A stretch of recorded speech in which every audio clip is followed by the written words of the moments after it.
OnePlus has been on something of an exploratory journey over the past 12 months or so.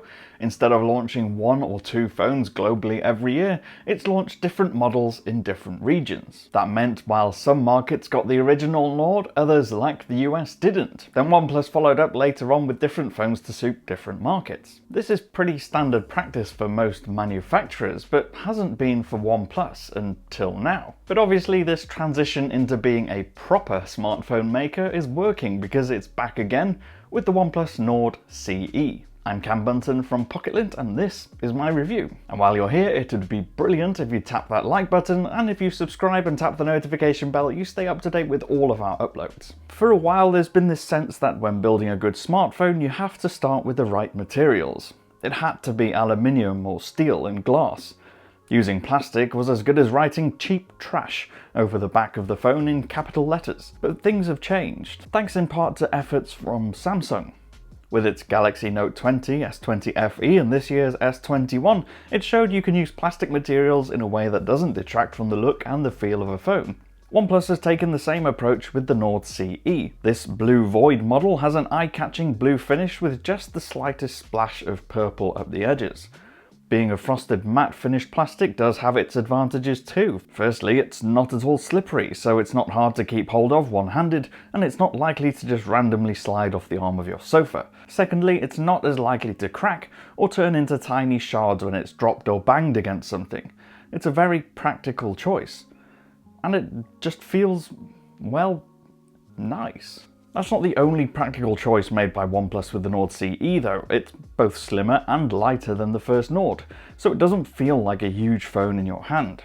It's not exactly compact, but it's easy to hold and comfortable enough to use, and it has a 3.5mm output for wired headphones and headsets. One choice that might not go down so well with longtime OnePlus fans though is the removal of the alert switch. This was a really handy tactile way to switch between ringing, silent and vibrate, and it's genuinely been great over the years.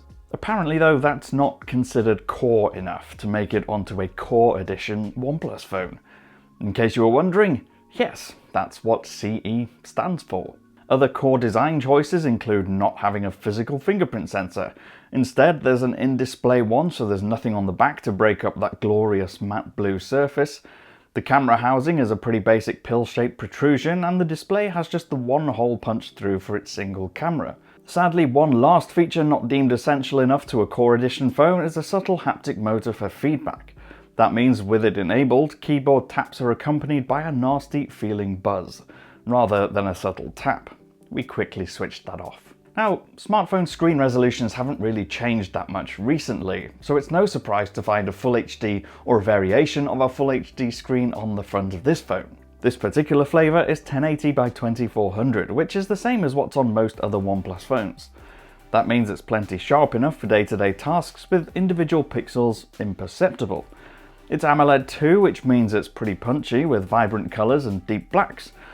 In its default vivid mode, the screen over-eggs the colours a bit, but with this being a OnePlus phone running Oxygen OS, you get to customise this balance quite a lot. Switching to sRGB mode balances things out a lot more, but it does make it a bit less exciting. Now there are elements where you get the hint that this might not be quite a top-tier panel. For instance, despite being AMOLED, when the screen's off or black, it's not quite as dark as the black frame around the panel, so you don't get that blending effect. You can see where the bezel stops and the screen starts. Just for a little perspective though, this is getting quite nitpicky, which just shows you how good it is for an affordable device. There's not much new to report from a software side with the Nord CE. It's the same as the software found in the OnePlus 9 series and the OnePlus 8T that came before it.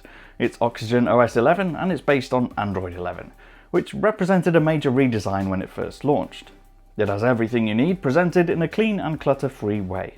There aren't any unnecessary apps preloaded, and even core parts of the experience like phone, messages and software updates are now powered by Google's own apps, rather than OnePlus's own design.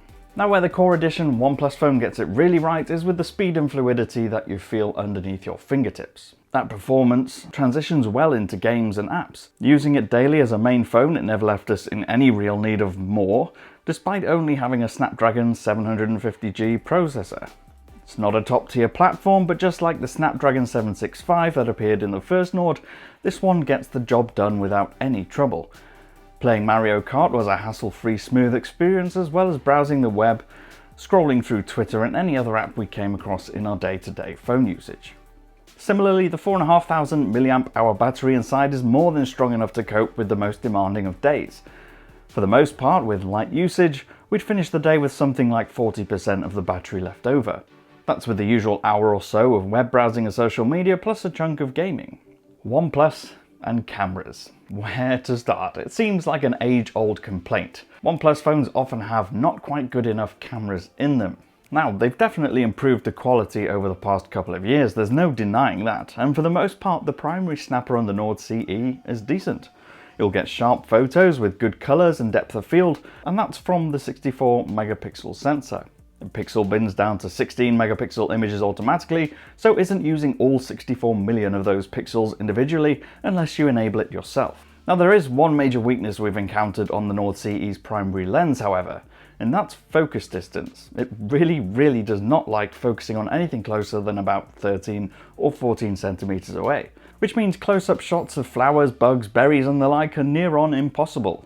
The only solution is either taking the photo from further away and cropping the photo in Edit, or using the digital 2x zoom function to zoom in when taking a photo. Without being too critical though, having that 2x zoom option and the separate ultra-wide lens means you get enough versatility in shooting to make it useful in most situations. Now, there is a noticeable drop in quality when switching from the main to the ultra-wide.